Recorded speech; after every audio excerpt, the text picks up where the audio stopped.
So about the roster in Dragon Ball Sparking Zero. Now we got a new trailer yesterday as I'm recording this the next day, and we got a supposedly confirmation that we have a 164 character base roster. So there is a little bit of a weird situation here because while Tenkaichi 3 had 161, this game has 164, but all of the forms are back having their own slots. And that means, well, so far we have, I believe, 11 or 12 Gokus and 12 or 13 Vegetas at the moment, currently so far. And that's not including the mastered blue form of Vegeta. I'm forgetting the name at the moment. And UI Goku and mastered UI Goku. So there's even more Gokus and Vegetas that aren't in there still yet. And then we got to consider the fact that Frieza is there's probably gonna be like 5 Friezas, as well as at least 3 Cells, and I want to say like 5 Boos, at least 5 Boos. So we run into a little bit of a problem. Plus Gohan as well, with base Kid Gohan, Super Saiyan 2 Gohan. I don't know if there was a Super Saiyan 1 Gohan. I want to say there probably is. And then adult Gohans, the different forms of adult Gohans. And then we have to talk about Dragon Ball Super, right? Because here's the thing. If the original roster of Tenkaichi 3 is all back for the 4th game, which I don't believe is the case, because Dragon Ball Super is confirmed, as we know that Borgamo is in the base roster of Tenkaichi 4 Sparking Zero. And with that being the case, we know we're going to get Beerus, we're probably going to get Whis, we're going to get some characters from the Tournament of Power, which Jiren is obviously confirmed, and we're going to get more of those characters. I think it might be full power Jiren, actually. I'm not 100% sure at the moment. But we're going to get a lot of Dragon Ball Super characters as well. So that being said, the full roster from Tenkaichi 3 definitely won't be back. So I don't know what the roster is really going to look like, but the downside is that so many slots, let's just say at least 50 slots. I'm just going to say we're cutting 50 slots out just for forms alone. Because Cell forms, Buu forms, Frieza forms, all these Super Saiyan forms between all the Saiyans, Piccolo with multiple forms. Like, I don't know. I don't know how to feel about that. I mean, the plus side is we know that unlike back in the day, we're gonna get a lot of DLC. This game is probably gonna be supported for at least 4 or 5 years. So we're gonna get a ton of DLC for this game. A lot of characters probably are gonna be cut for the base roster though, unfortunately. I wish we could get like 200 for base roster, but that's asking for a lot. And the only reason why I ask that is, or that I say that preferably, is because of all of the characters having all their forms as separate characters. And there's more than one Super Saiyan 1 Goku and Vegeta as well. There's early, there's mid, and there's late versions of the characters' forms, just like in the original Tenkaichi games. So there's a lot of different form variations as separate characters. Now, that isn't going to be a problem if the moves are different, which I'm assuming that the moves for the characters is going to be a little bit different. But it still takes down the fact that the roster, as big as it shows, is not going to be all separate different characters. There's going to be a lot of different forms for a lot of different characters.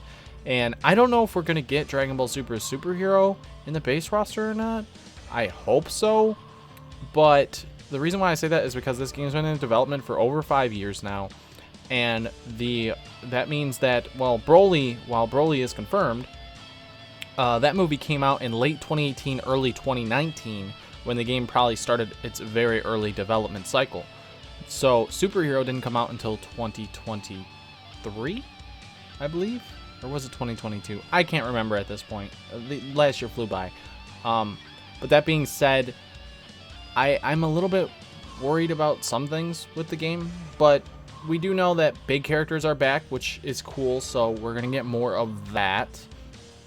I just hope we get GT, which is supposedly kind of leaked, and there's no way GT wouldn't be in the game, so that's definitely going to happen. My question is, are we going to see OG Dragon Ball? I don't know about OG Dragon Ball coming back. I hope it does, because I know that's also part of the charm as well. but I don't really know.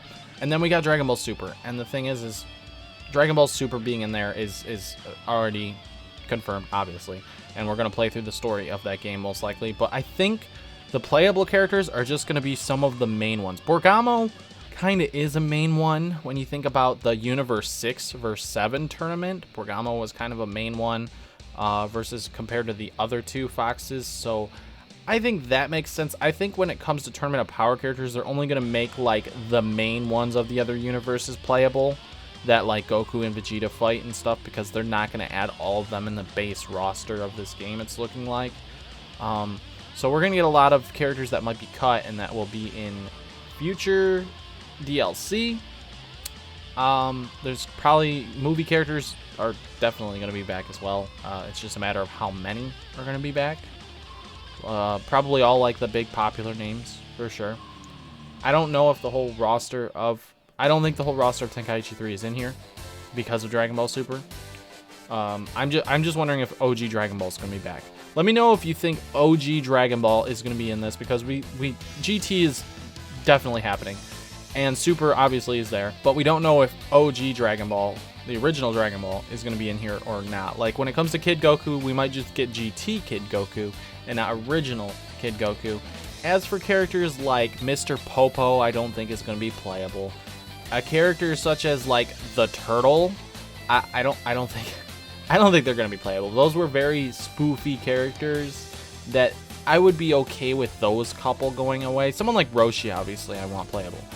But some weird spoofy characters, I don't really need back, you know. You can just have Dragon Ball Super characters instead in there that are a little more interesting. But that being said, guys, I guess that's really all I have to talk about in this video about Sparking Zero and its roster, because there is some concerns and I wanted to talk about it because it is not necessarily an issue, you know, but we're gonna see some cuts for the base roster because we're gonna get a lot of DLC over the years for this game. As long as Dragon Ball Super is in the base roster and Super is a part of the main storyline and stuff, then that's cool, because we don't even know how many modes there's going to be yet. We don't know anything about if there's going to be a tournament mode, if there's going to be a what if saga, what kind of sagas we're going to have in the story, what's the map base going to look like. We don't even know what the health bars look like yet, guys. So this game might not be out until next year in 2025. This might not even be a 2024 game. Don't get your hopes up for that. I would love that, don't get me wrong, but I don't want them to rush it out as well. I want them to take their time with this game, and this game to just be great when it comes out, because we waited a very long time for this game. Anyways, guys, thank you so much for watching this video. If you enjoyed, hit that like button, subscribe to the channel if you haven't already, comment down below and let me know your thoughts on the roster. Let me know what you think. Do you think there's going to be some cuts for specific things? Who do you think should be back that is like a weird type character, if you think that they need to be in this game or not? Just let me know in the comments down below your thoughts on this. Thank you so much for watching. See you guys next time.